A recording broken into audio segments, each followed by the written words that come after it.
terrorista.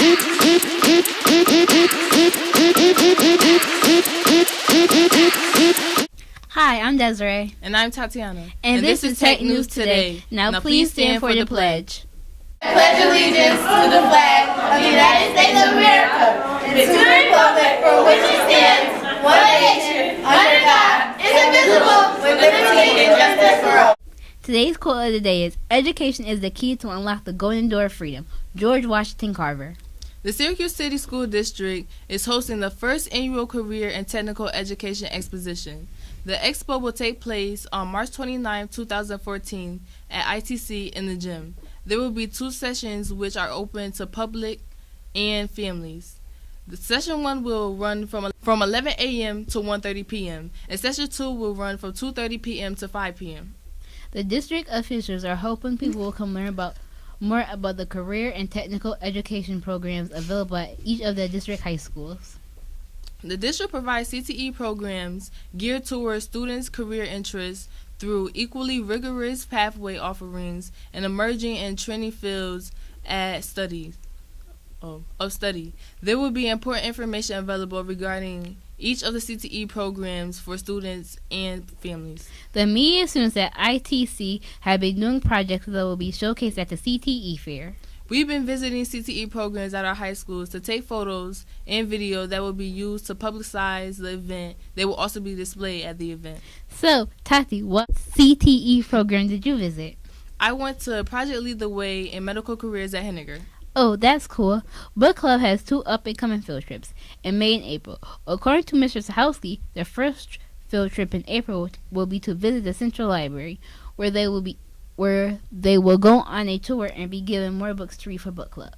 The second trip will bring the book club members to Rochester for the Big Book Fest. There they will meet authors of the books they have read this year. And of course they will get more books to read. Students in Mr. Jones' 11th grade English class will be starting a research project on our Harlem Renaissance. They just finished reading The Native Son. President Obama visited New York City this week. He made an unexpected stop at a store to go shopping. And you guess what store he shopped at? The Gap. He brought his clothes for his wife, First Lady Michelle Obama, and his 2 daughters, Sasha and Malia. He spent about $154.85 for his purchase. That wasn't that much to me. The St. Patrick's Parade is Saturday. The parade starts at noon and will be held along South Salina Street. Thousands of people will line the streets along the parade route to celebrate St. Patrick's Day. If you plan to come, organizers suggest arriving early. Parking is available in all downtown parking garages and along the streets of downtown, except for South Salina, Clinton, and West Genesee streets. Syracuse Department of Public Works crew plans to remove all of the snow along the parade route for the parade day. They will close downtown streets starting at midnight and use payloaders and dump trucks to remove the snow. This will give parade goers room to stand along the Salina Street for the parade. Now here is Magali with sports. Hello everyone, this is Magali for Tech News Today Sports. Spring sports have started, but there is still time if you are interested in playing. Stay after school and listen for announcements for information on buses that will take you to the practice sites. All eyes are on the SU Orangemen and their run in the ACC tournament this weekend. But they are not the only team in town that's doing well. The OCC women's basketball team is competing for the national crown in the NJCAA basketball tournament. The Lady Lasers will travel to Minnesota to play in the tournament.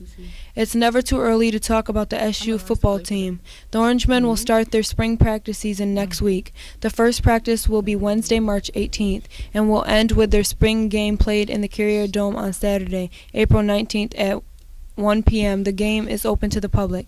That's it for now. This is Magali with your Tech News Today Sports Report. Now back to you, Tati. Thanks, Magali. It's sure been a roller coaster ride with our weather. One day it's below 0, and the next we're in the 50s. Tuesday was beautiful. It felt like spring. Then the storm hit. And now back to the 40s. Here's Quentin to tell us more about the storm and weekend's weather. As we all know, the storm hit hard and is now gone. Well, except for the snow that fell, 12.1 inches of snow fell in Syracuse. The Auburn area was hit the hardest. 17.2 inches of snow fell on the Auburn area.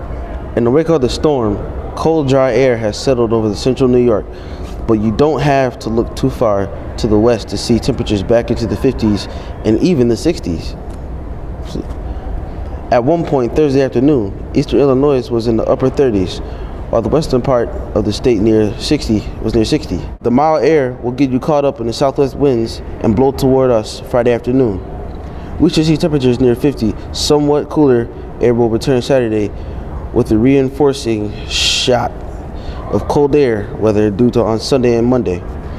And more typical of March, big swings in our weather are likely for next week. By Wednesday, at least the start of the day, we could be in the upper 40s to low 50s again before cooler air arrives for Thursday. Now back to you. Thanks, Quinn. Well, that's all for today. I'm Tatiana. And I'm Desiree. And this is Tech News Today. Have a great day, everyone. Clap for 'em. Yeah, hey, and clap for 'em. And you say New York City. Clap for 'em. I'm here now. Vietnam. Clap for 'em. Yeah, J. Cole.